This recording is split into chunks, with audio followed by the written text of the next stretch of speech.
There can always be more opportunities for Scottish actors in the UK and in the industry. I think generally throughout the UK there's a fair amount, but I think we think there's not. But then we tend to identify with those that are very successful, because you forget about the amount of working actors that do this on a daily basis, who go from job to job to job. So you tend to kind of not really notice, because there's a lot of people out there, but you seem to notice Scottish actors that are very successful a lot more. I think they seem to stand above the parapet a bit more, because they seem to have a very solid identity. If you look, David Tennant popped up and is this huge personality, and everyone loves David Tennant for what he does, and he keeps reinventing himself as well. And then you've got someone like Billy Connolly, who started out as a folk singer, became a comedian, a bit of a TV actor, and now is a huge Hollywood film star. There's a lot of big success stories. Again with Gerard Butler, Peter Capaldi, who's from Bishopbriggs down the road. And there is an awful lot of us. So I don't think it's quite fair to say there needs to be more Scottish people in the industry. I think there needs to be more opportunities in Scotland, because I think you'll find a lot of them tend to complain that they're forced to go further afield than perhaps they would like to, and quite a lot of them would like to return to work here, but there just isn't opportunities.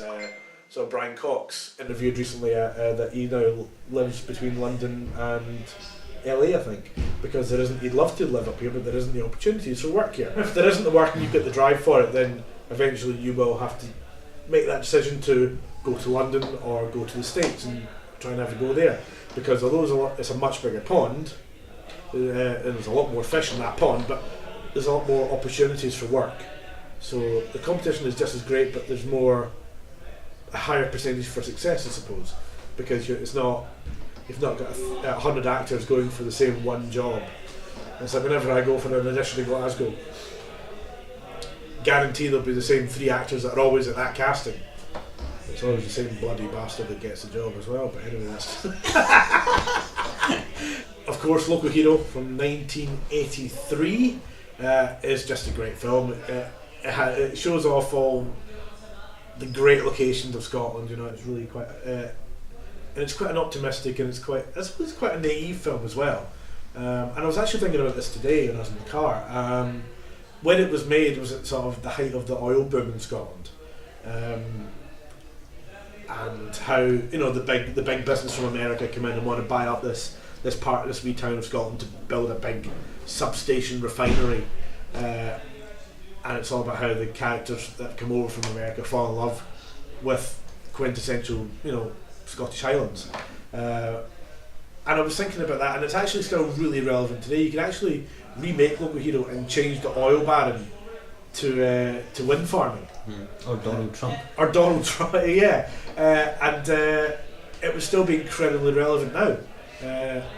So that's definitely one of my top Scottish films. Another one is another wee film from the late 30s called The Maggie, which is essentially Parahandy, and it was shot in Glasgow, and most of it over on the River Clyde, just actually right where the Riverside Museum now is. And that's a cracking wee film. It's really smart and funny, and although it's a very, very old film, it still works really well to this day. And sadly, a lot of the great sort of quintessential optimistic fun films have kind of fallen by the wayside in Scotland. They don't tend to get made anymore. We've lent ourselves or hoard ourselves out to these kitchen sink depressing dramas. The biggest... Scotland was recently named in a poll as one of the biggest cinema going audiences in the world, and it's a large working class audience that go to the cinema, and working class people don't want to go and see films in the cinema on a Friday night about themselves, or things that are maybe remind them of things, or things that are worse. It's that kind of things that are close to home people don't want to see. That's why kind of people slag off Taggart. People watch Taggart to see where it's filmed. That's this classic example. That's what soap operas are for. People watch EastEnders in River City if you feel so that well inclined. That's what their purpose is. Cinema is about escapism, and of course kitchen sink dramas and different art house cinema have their place, but just having those films is not tailoring for the general cinema going audience in this country that want to go on a Friday night to see an escapist film to get away from normal life. That's the enjoyment of commercial cinema. It's a typical thing. People will try new ideas all the time, and that's the great thing about a creative industry like cinema. People will try. There's no wrong way of doing it. People will try something different. So somebody comes along and makes a film like Trainspotting or Red Road, and they win all the awards. They do incredibly well, and people suddenly go, "Oh, that's a safe bet. Let's do that." And they just keep, and that's why whenever a film like this in Scotland gets made and is very successful, for the next 5 to 6 years you will find constant copycat films coming out that don't do as well. And people seem to not kind of learn from that. It's like, just kind of, we have to quickly get it out. It's that typical thing when Star Wars get made, all the other studios panic and go, right, what have we got? And then they churn out Star Trek the motion picture. And that's why Alien get made, although Alien became a great film, but all these other cheaper versions come out. You get Olympus Has Fallen comes out, and then it's very quickly followed by a film called White House Down, which has got exactly the same bloody plot.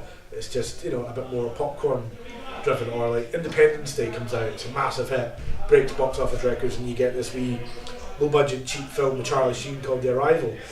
Dante's Peak followed by The Volcano. It's that kind of thing. If something's a big hit, they think they can get more. That's the way to go.